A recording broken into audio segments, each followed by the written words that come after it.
ஹரே கிருஷ்ணா.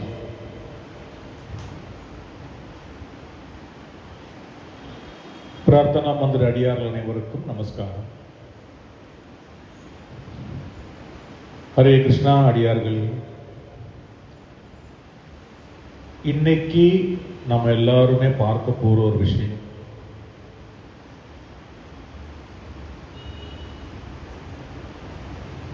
வாழ்க்கையில் எல்லா வகையான பிரச்சனைகள் நாம் தாங்கிக் கொண்டு இருக்கும் பொழுது, பல வகையான மக்களை நாம் பார்த்து கொண்டு வரும் பொழுது, நமக்குள்ளே ஒரு நம்பிக்கை, விசுவாசம் ஏதோ ஒரு சக்தியோடு இருந்து கொண்டுதான் இருக்கிறது. அது இன்னது நமக்கு உகந்தது என்று நமக்கு ஒரு வழிகாட்டியாக நமக்கு ஒரு குரு அமைந்து விட்டு,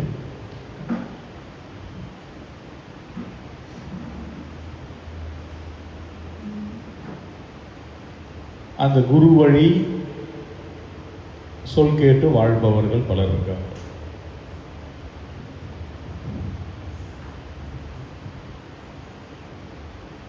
நாம பல முறை பார்த்திருக்கோம், பேசியிருக்கோம்.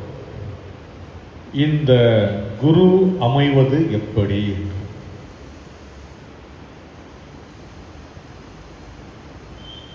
படிச்சுக்கிட்டு வரும்போது வாழ்க்கையில நம்ம ஒரு கார் என்றால், ஒரு வாகனம் என்றால் இப்படிதான் இருக்க வேண்டும் என்று நமக்கு ஒரு தோரணை இருக்கும் இல்லையா? ஒரு பஸ் என்றால் பழைய காலத்து ஆளுங்களுக்கு அது ஒரு தோரணையாக இருக்கும். காலங்கள் போக போக போக இன்னைக்கு காருன்னு பார்த்தோம்னா அந்த காரில் என்ஜின் கிடையாது. டெஸ்லா என்ற காரில் டிரைவரே கிடையாது. இது சாத்தியமா என்றால் காலத்திற்கு ஏற்றாற் போல் மாற்றங்கள் வந்து கொண்டே இருக்கும். இதைதான் ஆச்சாரியர்களும் சொன்னார்கள். அவங்க காலகட்டத்துக்கு என்ன தேவையோ அதை தான் அவர்கள் வழிநடத்தி சென்றார்கள். இனி வரும் காலங்களில் உள்ள மாற்றத்திற்கு, அந்த மாற்றத்துக்கு ஏற்றாற் போல் ஒரு குருமார்கள் அவதரித்துக் கொண்டே இருப்பார்கள். இந்த குரு என்பவர் நமக்கு என்ன செய்ய வேண்டும் வாழ்க்கையில்? முக்கியமாக பலவிதமான நம்பிக்கை, விசுவாசங்கள், எல்லோருக்கும் விஷயங்கள் நமக்கு இருந்து கொண்டு இருக்கும் பொழுது, நம்மளுடைய ராசி, நட்சத்திரம், நம்மளுடைய பூர்வ ஜென்ம புண்ணியம், காரியங்கள், இந்த ஆத்மாவின் பலம் எல்லாம் அறிந்து கொண்டு இந்த வழியை நீங்கள் பற்றி கொள்ள வேண்டும் என்று நமக்கு வழிகாட்டியாக விளங்குவதுதான் ஒரு நல்ல குருவின் ஒரு தன்மை. லேசில் அமையாது. அந்த குருவோடு நம்ம வாழ்ந்து வரும் பொழுது அந்த எம்பெருமான் என்ற ஒரு மகா சக்தியோடு நமக்கு ஒரு இணைப்பிரியா உறவும், நட்பும், அன்பும் ஏற்பட்டு கொண்டே இருக்கும். அதெல்லாம் எப்படி ஏற்படுகிறது என்று நமக்கே புரியாது. ஆனால் அந்த வழி ஒன்று வகுத்து கொண்டே இருக்கும். அந்த மகா சக்தி ஸ்வரூபம் இருக்கு பாருங்க அடியார்களே. அந்த சக்தியும் அந்த அடியார் இணைப்பிரியா உறவோடு இயங்கிக் கொண்டே இருக்கும். கிருஷ்ண பக்தி இதுல முக்கியமா நீங்க எடுத்துக்கிட்டீங்கன்னா, நம்மளுடைய இயல்பு வாழ்க்கையை நம்ம வாழ்ந்து கொண்டே இருக்கும். அதுல எந்த மாற்றமும் இருக்காது. கறிமீன் சாப்பிட்றவங்களும் சரி, மீன் வெட்டுறவங்க சரி, இல்லை காவா நோன்றவங்களோ, ஒரு இன்ஜினியரோ, அவங்களுடைய வாழ்க்கை பயணத்தில் எந்த வித மாற்றமும் இருக்காது. ஆனால் அவர்களுக்கு தெரியாமல் அவர்களுக்கு உள்ளே ஒரு மாற்றங்கள் ஏற்பட்டு கொண்டேதான் இருக்கும். கிருஷ்ண பரமாத்மாவின் பெரிய ஒரு ரகசியம் அதுதான்.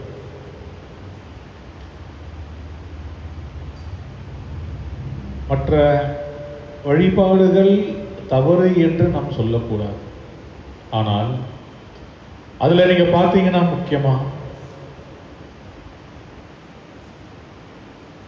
ஒரு பிரதிபலிப்பு இருக்கும் நம்ம ஸ்வரூபத்தில். நல்லா உங்களுக்கு தெரியும் இல்லை? ஒரு சிவனடியார் சிவபக்தியில் ஜாஸ்தியாக போகும்போது என்ன கோலத்தில் இருப்பாங்க உங்களுக்கு எல்லாருக்கும் தெரியும். இந்த உலகியல் வாழ்க்கையில் பெரிய பற்று இருக்காது. காவி உடையோ ஸ்திரீகள் பார்த்தீங்கன்னா அந்த அலங்காரத்துக்கு பெரிய முக்கியத்துவம் கொடுக்க மாட்டாங்க. ரொம்ப இயல்பாக இருப்பாங்க. அதே மாதிரி அம்மன் ஸ்வரூபம் நம்ம இந்த நாக அகோரிகள்லாம் நீங்கள் பார்த்துருக்கீங்களா தெரியல. அவங்கள பார்த்தாலே அந்த ஈர்ப்பு தன்மை ரொம்ப ஜாஸ்தியாக இருக்கும். லேடிஸ் தான் மெயினாக இருப்பாங்க. அதில் அந்த சக்தியின் ஸ்வரூபத்தின் ஒரு அம்சத்தை அவங்க வேண்டுவதால் அந்த ஒரு ஸ்வரூபம் வரும். கிருஷ்ண பக்தியில் இருப்பவர்கள் நீங்கள் முக்கியமாக பார்த்தீங்கன்னா ஒரு ஆத்ம சாந்தி இருந்து கொண்டே இருக்கும். ஏதோ ஒரு சொல்ல முடியாத உறவு உங்களுக்கும் அவங்களுக்கும் இருந்து கொண்டே, அது வெளியே சொல்ல முடியாது, அது ஏற்பட்டு கொண்டே இருக்கும். அதுதான் எம்பெருமான் கிருஷ்ண பரமாத்மாவிற்கும் அந்த ஜீவாத்மாவுக்கும் இருக்கிற ஒரு அந்தரங்க உறவு. இந்த உறவு எவ்வளவு தூரம் இருக்கும் என்றால், தன் அடியாருக்கு ஒரு பிரச்சனை என்றால் அந்த சக்தி எந்த வகையிலாவது இறங்கி வந்து ஒரு மாற்றமும் ஒரு விஷயமும் ஏற்படுத்தி தான் கொடுக்கும்.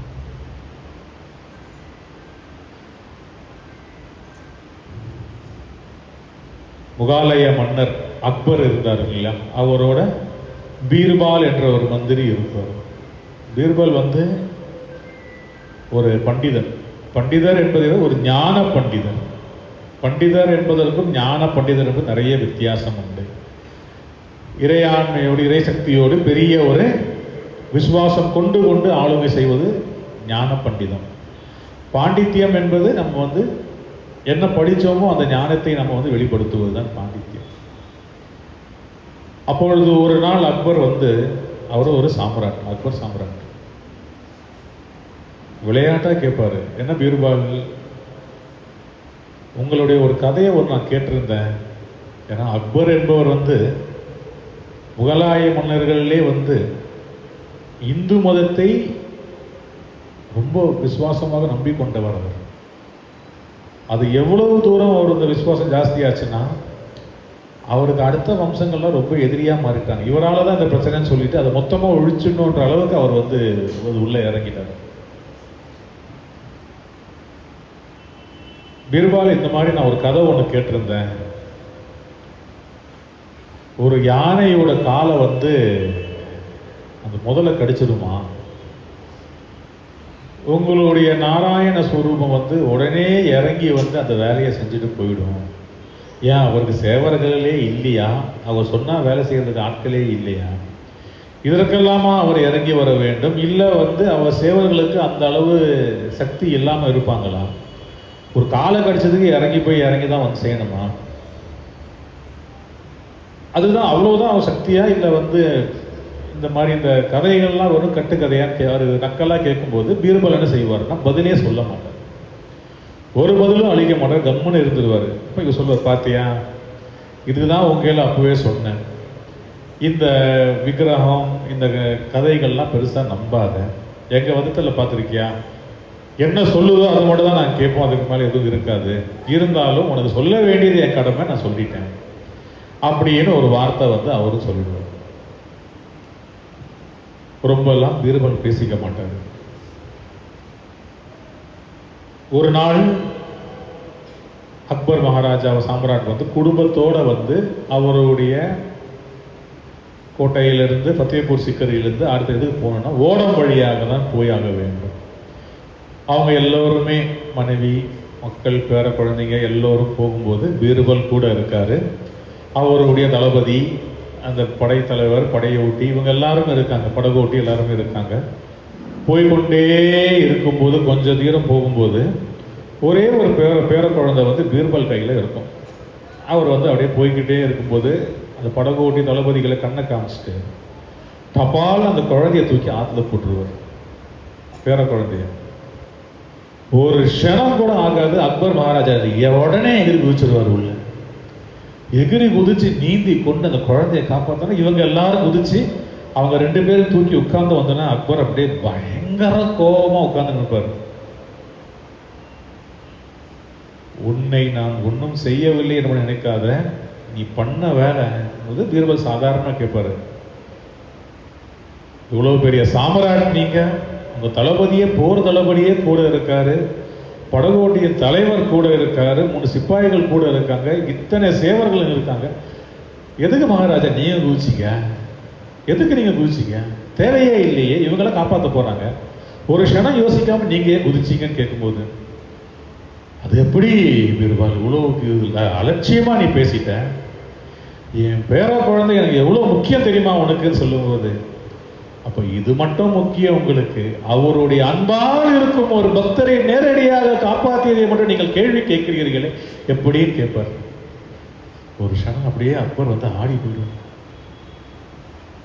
பீர்பால் என்ன நீ பேசுற? இதை நீ எனக்கு புரிய வைக்க, என் பேர குழந்தைய வந்து நீ பணையம் வைக்கலாமான்னாரு. அந்த இடத்தில் என் சக்தியோடு எனக்கு இருக்கும் நம்பிக்கை விசுவாசம் உங்களை விட அதிகம். அவரை பற்றி நிரூபிக்க அந்த குழந்தைய நான் தண்ணியில போட்டுப்போ, நாங்க யாரும் குதிகள்னா கூட மகாராஜா அவன் மேலதான் வருவான், எங்க திருமால் அந்த இடத்துல இறங்கி வந்து வேலை செய்வாருன்னு சொன்ன உடனே அக்பர் வந்து ரொம்ப ஆடி போயிடுவார். இப்போ இதை யார் கேட்டாலும் என்றால் இதில் முக்கியமான விஷயம் நீங்கள் ஏற்றுக்கொள்ள வேண்டும். வெளிப்படையாக வேஷம் போட்டுக்கொண்டு நீங்கள் அழைத்தால் அந்த அழைப்பு உங்களுக்கு பெரிதாக இருக்காது. அம்மா குழந்தைய பிடிச்சிங்கம்மா, அந்த டோர் திறந்துட போறாங்க.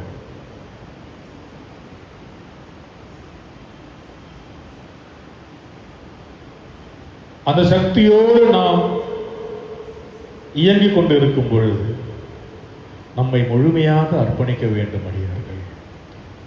இந்த முழு அர்ப்பணிப்பு என்பது ரொம்ப கஷ்டமான ஒரு விஷயம். ஏனென்றால் பல சோதனைகள் வரும், லௌகீக பிரச்சனைகள் ரொம்ப ஜாஸ்தி வரும். பிராக்டிக்கல் லைஃப், சாதாரண வாழ்க்கையில் வரும் பிரச்சனைகள் ரொம்ப ஜாஸ்தி ஆகிவிடும் உங்களுக்கு.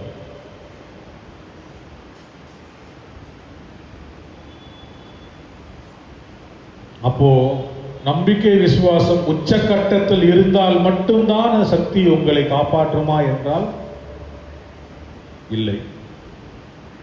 காப்பாற்றும், கண்டிப்பாக காப்பாற்றும். ஆனால் நம்மளுடைய ஈடுபாடு எவ்வளவு தூரம் இருக்கோ அப்பொழுதுதான் அந்த அவர் எவ்வளவு தூரம் காப்பாற்றுறாருன்றது நமக்கு உணர முடியும். நம்ம ஒரு வாகனத்துல போறோம், பார்த்துருக்கீங்களா? இந்த வாகனம் ஓட்டும் போது ஒரு 40 ஸ்பீடு 30 ஸ்பீடில் நீங்கள் போகும்போது அலட்சியமாக வண்டியை ஓட்டின்னு போவீங்க. பெருசாலாம் கவனம் இருக்காது ரோட்டில். ஏன்னா அந்த முழு சூழ்நிலை உங்கள் கட்டுப்பாட்டில் இருக்கு. திடீர்னு யாரா குறுக்க வந்தா கூட உங்களுக்கு சுதாரிக்க தெரியும், எங்க பிரேக் அடிக்கணும். திடீர்னு யாரா வந்தா கூட காலில் கூட நிறுத்தி ஓரளவுக்கு நீங்க செய்ய முடியும். அதுக்கு அடுத்தபடியாக ஒரு 80 அந்த மாதிரி போகும்போது உங்களுடைய பேச்சு எல்லாம் கொஞ்சம் குறைஞ்சிடும், சிரத்தை ஜாஸ்தி ஆகிவிடும். இருந்தாலும் கொஞ்சம் கொஞ்சம் அங்கங்க பார்ப்போம். இந்த ரேஸ் ஓட்டுற காரெல்லாம் பார்த்துருக்கீங்களா? 300-320 km/h ஸ்பீடில் ஓட்டுறாங்க. அவங்களுக்கு ஒரு தொடர்பாளர் இருப்பார், மைக்கில் அவர் பேசிக்கொண்டே இருப்பார். அங்கே போடியம்ல அவர் நின்று பேசிக்கொண்டே இருப்பார். அவங்கள் கவனம் அந்த ரோட்ல மட்டும்தான் இருக்கும், அவர் கேட்கிற விஷயத்துல மட்டும்தான் இருக்கும். அப்படி இருந்தா மட்டும்தான் அது அந்த 300 km ஸ்பீட்ல அந்த வண்டியை ஓட்ட முடியும், அந்த இலக்கை அடைய முடியும். இதை தான் நம்ம ஆன்மீகத்தில் சொல்கிறோம். நம்மளுடைய ஈடுபாடு, நம்மளுடைய அர்ப்பணிப்பு எவ்வளவு தூரம் இருக்கோ அப்பொழுதுதான் வேடிக்கை பார்க்காமல், சிரத்தை சிந்தராமல், நாம் எதற்காக இங்கு வந்துள்ளோமோ, இந்த பூமியில் நம்ம எதற்காக வந்து பாரத பூமியை முக்கியமாக ஏன் பிறந்துள்ளோம் என்பது அப்பொழுதுதான் உங்களுக்கெல்லாம் புரிய வரும். இவ்வளவு பெரிய விஷயம் இருந்து சாதாரண 30-40 நம்ம வாழ்க்கை இவ்வளவு காலம் ஓட்டி வேடிக்கை பார்த்து தெரிஞ்சு வீணடிச்சிட்டோமே என்ற யோசனை வரும். உண்மையில் அதுதான் அடியார்கள். நம்ம வாழ்க்கையில இந்த லௌகீக பிரச்சனைகள் நம்ம சமாளிச்சுக்கிட்டே வரும் பொழுது இதே தான் நம்ம யோசிச்சுக்கிட்டே இருக்கும். என்ன செய்யணும், அப்படி செய்யணும், இப்படி செய்யணும்னு சொல்லிட்டு ஒரு காலகட்டத்தில் நமக்கு புரியும், அடடா நம்ம காலத்தை இவ்வளவு தூரம் வீணாக்கிட்டோமே. கண்டிப்பாக 50 வயதை அடையும் அடியார்களுக்கு, அதற்கு மேல் இருக்கும் அடியார்கள் அந்த நிலைக்கு மேல் உங்களை முடிந்தவரை உங்களுக்கு எந்த பக்தி மார்க்கம் உங்களுக்கு சரி என்று தோன்றுவதோ உங்களை அர்ப்பணித்துக் கொள்ள ஆரம்பிக்க வேண்டும் படிப்படியாக. அந்த அர்ப்பணிப்பு என்ன ஆகும் என்றால், எம்பெருமானின் ஈடுபாடு ஜாஸ்தி ஆகும்போது, அந்த ஒருத்தர் சொன்ன அந்த ஹை ஸ்பீடில் போகும்போது பேசிக்கொண்டே இருப்பாருன்னு, அந்த மாதிரி அவரோட பேச்சு வரும்போது என்ன ஆகும்னா, தேவையற்ற கவனங்கள் எல்லாம் சிதறிவிடும், தானாக நீ விளங்கிவிடும். குடும்ப பிரச்சனைகள், குடும்ப பாரங்கள், கடமைகள் இவையெல்லாம் நீங்க ஆரம்பிக்கும். இவையெல்லாம் நீங்கிவிட்டு நாம் அடைய வேண்டிய லட்சியத்தை நேரடியாக அடைவதற்கு அந்த ஒரு டியூட்டர் ஒருத்தர் பேசிக்கொண்டே இருக்காரு பாருங்க, அவர் மூலமாக நாம் அடைந்து விடுவோம். வெற்றியும் தோல்வியும் அவரை சார்ந்துதான் இருக்கு. சரி, முதல் இடத்தை அடையல, மூன்றாவது இடத்தை அடைந்தோம். அதுலேயே ஒருத்தர் கடைசியா ஒருத்தர் வந்திருப்பார், அவர் கையிலையும் ஒருத்தர் பேசிக்கொண்டு தான் இருப்பார். கரெக்டு தானே? பேசிக்கொண்டு இருந்தாலும் கடைசியா வந்தார், அடுத்த முறை வந்து அவருக்கு அவர் பேசாமல் இருக்காரு. அவரை தான் நம்புவார், மறுபடியும் ஓட்டுவார், மறுபடியும் அவர் வந்து ஒரு இலக்கு முன்னே வருவார், ஒரு இலக்கு முன்னே வருவார், வந்து கொண்டே கடைசியில் அவரும் வாழ்க்கையில் ஒரு நாள் முதலிடத்தை அடைவார். அதை தான் நம்ம வந்து நம் வாழ்க்கையில் குரு என்ற சக்தியோடு நாம் இருக்க வேண்டும் என்பது அடியார்களே. சின்ன வாழ்க்கையாக இருந்த நம்மளுடைய காலகட்டம் இன்னைக்கு பார்த்தீங்கன்னா ஆரோக்கிய வாழ்வு 40, அதுக்கப்புறம் சின்ன சின்ன நோய்கள் கூட, 60க்கு அப்புறம் சிரமங்கள் ஜாஸ்தி, 70க்கு அப்புறம் எம்பெருமான் விட்ட வழி. அதனால முடிந்தவரை அந்த 50 வயதை தாண்டி கொண்டு வரும் பொழுது நம்மை முழுமையாக ஈடுபடுத்திக் கொள்வதற்கும் அதற்கு உண்டான ஒரு பிராக்டிஸ் நாம் எல்லோருமே இம்ப்ரூவ் பண்ண வேண்டும். சின்ன வயசுல இருக்கிறது இப்பவே வந்து ஐக்கியமாக்கிக் கொள்ளும் அடியார்களுக்கு அந்த பாக்கியம், அந்த ஆத்மாவிற்கு இருக்கும் பாக்கியம் அதிகம் என்றுதான் நாம் சொல்ல வேண்டும். தவிர பாக்கி எல்லா வகையிலையுமே நம்மளுடைய கைங்கரியங்கள் சிறு துளி பெருவெள்ளம் என்பது போல் சிறு சிறு கைங்கரியங்கள் நாம் செய்து கொண்டு இருக்கும் போது இந்த லௌகீக பிரச்சனைகள் நாம் கடகடகடன்னு முடிச்சிருவோம். சீக்கிரமா அதெல்லாம் சமாளிக்கிறதுக்கு ஒரு வழியாகவும் ஒரு ஏதுவாகவும் எம்பெருமான் இருந்து கொண்டே வருவார். அதை தாண்டிய பிறகு மறுபடியும் நம்மை வந்து அதே சிக்கலை நம்ம வந்து மாட்டி வச்சுக்க கூடாது. ஒரு கடமையை முடிச்சோமா, அடுத்த நிலைக்கு போனோமா, அங்கிருந்து அடுத்தது போனோமா, மறுபடியும் ஒரு ஜென்மம் இல்லாமல் கிருஷ்ண பரமாத்மாவை உன்னுடைய நித்தியமாக நான் ஐக்கியமாகி வேண்டும் என்ற எண்ணம் பிரார்த்தனா மந்திரில் இருக்கும் அனைத்து அடியார்களுக்கும் இருக்க வேண்டும். அது மகா பாக்கியம். இந்த இடத்தை நீங்க வந்து அடைய அடைய கிட்ட வர வர பார்த்தீங்கன்னா மாயை பயங்கரமா விளையாட்டு காட்டும். அந்த மாயையில் சிக்கிக்கொண்டு இருக்கும்போது நமக்கு வந்து என்ன செய்வது என்று நமக்கு புரியாமல் ரொம்ப ரொம்ப கஷ்டப்படுவோம். அந்த இடத்தில் நம்மை காப்பாற்றி நிலைநிறுத்தும் ஒரே ஒரு துடுப்பு குரு என்ற மகாசக்தி. ஒரு காலகட்டத்திற்கு ஒவ்வொருத்தரும் குருநாதராக அமைவார்கள். அந்த குரு அமைவது ரொம்ப கஷ்டம், முடியாது, ரொம்ப ரொம்ப கஷ்டம். அடைஞ்சிட்டோன்னு வைங்க, சாதிக்க முடியாததெல்லாம் சாதிச்சுட்டு போயிட்டே இருக்கலாம். நிறைய பேர் நான் பார்த்துருக்கேன். நம்ம பிரார்த்தனா மந்தில் வருவதும் சரி, பல பேரோட அட்வைஸ் கேட்டுக்கொண்டு இருப்பார்கள். இங்கே ஒன்று, வேற இடத்துல ஒன்று, வேற இடத்துல ஒன்று, இப்படி கேட்டுகிட்டே இருப்பாங்க. ஒரு ஆர்வம் தான், கடகடன்னு முன்னேறினுன்ற ஆர்வம் தான். ஆனால் எப்பொழுதுமே தெரிஞ்சுக்கங்க, அப்படி கிடையாது. ஒரு விஷயத்தை நாம் இறங்கி செய்தால், முழுமையாக அர்ப்பணிப்போது செய்தால், கண்டிப்பாக அதில் மட்டும்தான் நமக்கு ஒரு முன்னேற்றமும் மாற்றம் இருக்கும். தவிர வேற எந்த வகையிலும் எல்லா வகையும் நம்ம தொட்டு எடுத்தோம்னா அதுல வந்து அடைய வேண்டிய லட்சியத்தை அடைய முடியாது. குருநாதர் சொல்லி நீங்க கேட்டு இருப்பீங்க, ஒரு கிணற தோண்டு, அதை ஒழுங்கா தோண்டு, முழுசா தோண்டுன்னு சொல்லுவார். பூமிக்கு கீழே தண்ணி இருக்கு என்ற நம்பிக்கை விசுவாசம் நம்ம எல்லோருக்கும் உண்டு. அது இயற்கை, அதுல வந்து மாற்று கருத்தே கிடையாது. என்ன சில இடத்துல 20 அடியில் இருக்கும், சில இடத்துல 20,000 அடியில் கூட இருக்கலாம். காஞ்சிபுரம் பக்கம் போனீங்கன்னா 600 அடி 200 அடி அந்த 800 அடி சாதாரணமாக அடிச்சுட்டு போவாங்க. அந்த பாறையெல்லாம் உடைச்சி அதுக்கு கீழே தான் தண்ணி இருக்கும். ராயபுரத்தில் நீங்கள் போட்டிங்கன்னா 25 அடி தண்ணி இருக்கு. அதே போல் இங்கே தண்ணி வரவில்லை, ராயபுரத்தில் 25 அடியில் தண்ணி வருதுன்னு சொல்லிட்டு அங்கே போய் 50 அடியில் தோண்டி சரியில்லை, இன்னொரு இடம் தோண்டிகிட்டே இருந்தால் தோண்டிக்கிட்டே தான் இருக்கும். உங்களை ஒருங்கிணைப்படுத்தி ஒரு வழியை பற்றி கொண்டு அந்த வழியில் இருந்து நீங்க போ. அப்படி நம்ம தோத்துட்டோம்னு வைங்களேன், கவலையே படாதீங்க. அந்த தோல்வி வெற்றிக்குண்டான தோல்வி மட்டும் நினைச்சுக்கங்க. ஒரு குருவை பின்பற்றி கொண்டு நம்ம வாழ்க்கையில் வளர்ந்து கொண்டே போகும் பொழுது சில இடத்துல நமக்கு மாயை வேலை செய்யும். இவன்லாம் ஒரு ஆள், இவன் பேச்சை கேட்டு நடந்தோமே கொண்டோமேன்றது. கவலைப்படாதீங்க, அவங்களுக்கு மறுபடியும் அடுத்த ஜென்மத்தில் தொடர்பு வரும். ஆனால் எல்லாம் பற்றி கொண்டு இவரே நம்பி இருந்து விழுந்துட்டோமே சொல்றவங்க சிலவங்க இருக்காங்க. இவ்வளவு செஞ்சோமே இருந்தோமே, அவங்களுக்கும் அதே வார்த்தை, கவலைப்பட வேண்டாம். கண்டிப்பாக மனிதர்களால் முடிந்தது ஒரு அளவு தான். அதற்கு மேல் எம்பெருமான் கிருஷ்ண பரமாத்மா நேரடியாக உங்களோடு ஐக்கியமாகி பிரார்த்தனா மந்திரம் குருநாதர் சொல்லியிருக்காரு. குருநாதர் சொன்ன விஷயத்தை விட ஒரு படி மேலே நாம் போறது. என்னிடம் மட்டுமே எம்பெருமான் பேச வேண்டும் என்ற அல்ப ஆசை எனக்கு எப்பொழுதும் கிடையாது. எல்லா அடியார்களோடும் பேச வேண்டும். உங்க எல்லாருக்கிட்டையும் பேசும்போது அந்த வைப்ரேஷன்ல நீங்க கேள்வி கேட்கும் போது அதற்கு அடுத்த நிலைக்கு நான் போக வேண்டும் என்ற ஆசை தான் எனக்கு எப்பொழுதுமே. ஒரு போட்டி இருந்து கொண்டே இருக்கணும், பிரச்சனை இருந்து கொண்டே இருக்கு. அப்பதான் நம்ம முன்னேறி கொண்டே இருப்போம் வாழ்க்கையில. நிசப்தம் ஆயிட்டோம் வைங்க, வேலையாக. நாளைக்கு காலையில நம்ம பிரார்த்தனா மந்திரில் பல காலத்துக்கு அப்புறம் திருமணம் நடக்கிறது.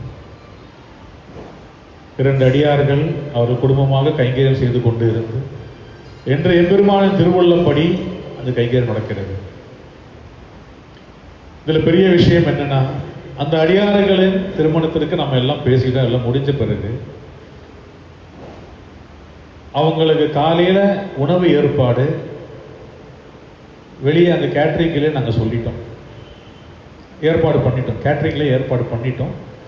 ஒரு தொகையும் பேசியாச்சு, எல்லாமே நாங்கள் எல்லாம் ஏற்பாடு பண்ணிட்டோம். அப்போ நான் சொன்னேன், இல்லை இருந்தாலும் அப்பாவோட பழக்கம் ஒன்று இருக்குது, அதனால் ஒரு பாயாசம் மட்டும் நம்ம இங்கே பண்ணிடலாம், சாமிக்கு சும்மா நம்ம செய்யக்கூடாதுன்னு சொல்லிட்டு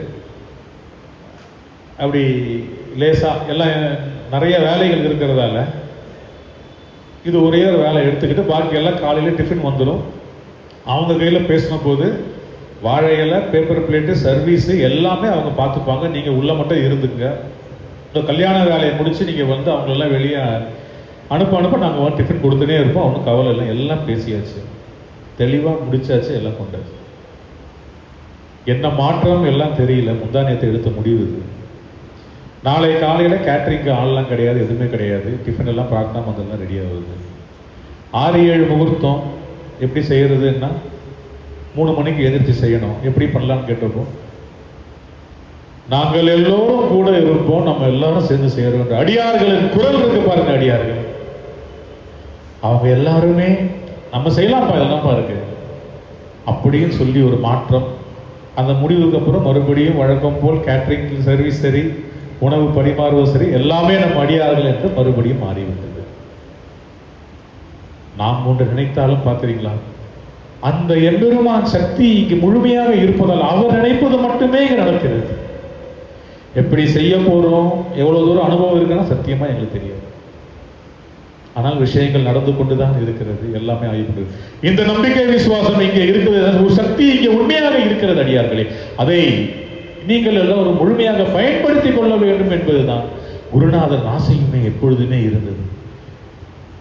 இறைக்க இறைக்க சுரக்கும் என்பது போல் இங்கே நீங்கள் உங்கள் பக்தியில் அந்த கோவிந்தா கோவிந்தா என்று ஜெபித்துக் கொண்டே வரும்பொழுதுதான் அந்த சக்தியின் வல்லமை இங்கே பெருகி கொண்டு இருக்கும். நம் எல்லோருமே நன்றாக யோசித்துக் கொள்ளுங்கள். ஒவ்வொருத்தரும் எவ்வளவு பிரச்சனைகள் இங்கே இருந்து கொண்டிருக்கிறோம். நாம எவ்வளவு முறையிட்டும் சில பிரச்சனைகள் தீராமல் நிறைய பேருக்கு இங்கே இருந்து கொண்டே இருக்கிறோம். ஆனால் அப்பொழுது உங்களுக்கு ஒரு விஷயம் நல்லா தெரிகிறது, மனிதனுடைய சிந்தனைக்கு அப்பாற்பட்ட பிரச்சனை என்று தெரியுது.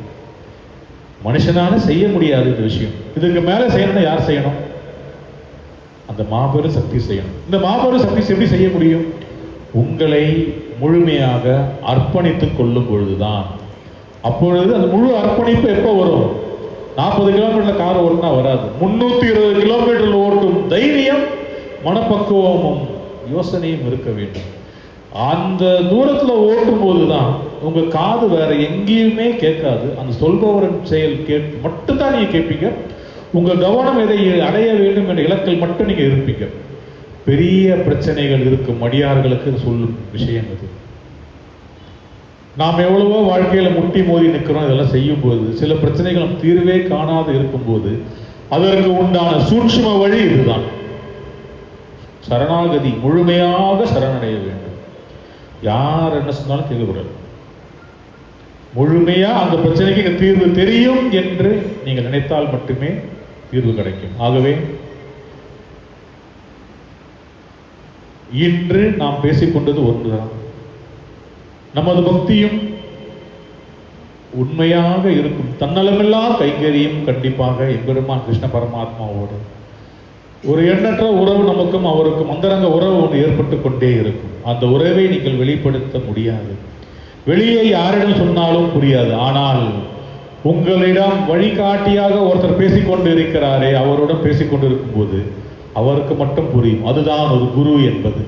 குருவோடு என் கிருஷ்ணர் இப்படி பேசினார் என்றால் அவர் கிருஷ்ணர் தான் பேசினாராம், இல்லை நம்மளுடைய பிரம்மையா என்பதை வேறுபடுத்தி காட்டுவது அந்த குரு என்பது. ஏனென்றால் அதே வழி மூலமாக தான் அந்த குரு என்ற ஒரு ஆத்மாவும் வளர்ந்து கொண்டு வந்திருக்கும். இதை நீங்கள் எல்லோரும் நன்றாக தெரிந்து கொள்ள வேண்டும். ஆகவே அடியார்கள் அனைவரும் இன்னைக்கு நாம யோசிச்சு எல்லோருமே பகிர்ந்து கொள்ளும் விஷயம் என்ன என்றால், வாழ்க்கையில் பிரச்சனை எவ்வளவு இருந்தாலும் சரி, அந்த நம்பிக்கை விசுவாசம் நமக்கு முழுமையாக இருக்க வேண்டும். இந்த நம்பிக்கை விசுவாசம் எல்லா இடத்தும். ஏன் நம்ம எங்க உட்கார்ந்து மன அமைதி கிடைக்கும்? ஏன் நம்ம ஒரு பார்க்கு பீச்சை தேடி போய் அங்கே போய் உட்காரணும்? எங்க உட்கார்ந்தாலும் மனசு அமைதி வரணும். ஆனால் நம்மை அறியாமல் நமக்கு ஒரு அமைதி ஒரு பார்க்கில் போய் உட்காரும்போது வரும். ஒரு கடற்கரை ஓரமாக போய் உட்காரும் போது எவ்வளோ கோபமாக சாந்தமாயிடுவோம். அதே போன்றுதான் இந்த ஆன்மீக வளர்ச்சி. நம்மளுடைய ஆத்மாவுக்கு நமக்கு ஒரு வளர்ச்சி வேணும் என்றால் இப்ப ஏற்பட்ட இடத்தில் நீங்கள் அமர்ந்து கொண்டு இருக்கும்போது அந்த மாற்றம் உங்களுக்கு ஏற்படும். அது பெரிய விஷயம் என்ன அடியார்களே? எதுவுமே நான் இன்னைக்கு ப்ரிப்பேர் செய்யவே இல்லை. ப்ரிப்பேர் செய்யவே இல்லைன்னா எனக்கு சுத்தமாக நீ நேரமும் இல்லை. கடைசியாக சின்ன ஒரு வேலையை இப்போ உள்ளே வச்சாரு. ஒரே ஒரு யோசனை எனக்கு வந்தது, ஏ கிருஷ்ணா, இவ்வளோ வேலை எங்களுக்கு எல்லாருக்குமே, நல்லபடியாக ஒரு ஸ்தாபனம் வளர்ந்து வரணும், நீங்கள் தானே கூட இருக்கீங்க, ஏன் சிரமங்கள் தரேன்னு சொல்லும் பொழுது சாமி ஒரு பதில் இருந்து காமிச்சிருந்தார். அப்பொழுதுதான் எனக்கும் புரியுது. உங்களை போல் தான் நானும் இங்கே அமர்ந்து கொண்டிருக்கிறேன். இருக்கும் பொழுது நான் இருக்கிறேன் உங்களோடு என்ற ஒரு மாற்றம், அந்த அசாதாரண ஒரு தைரியம் நமக்கு தரும் பொழுது பார்த்து கொள்ளலாம் என்ற நம்பிக்கை. இது எல்லா அடியார்களும் வர வேண்டும் என்ற எம்பெருமானிடம் மனதார பிரார்த்தித்துக் கொண்டு அடியார்களை நாம் அடுத்த கூட்டு பிரார்த்தனைக்கு செல்வோம். நாம் அனைவரும் நம் மனதில் இருக்கும் லட்சியங்கள், பிரச்சனைகள், கோரிக்கைகள் என்னென்ன என்று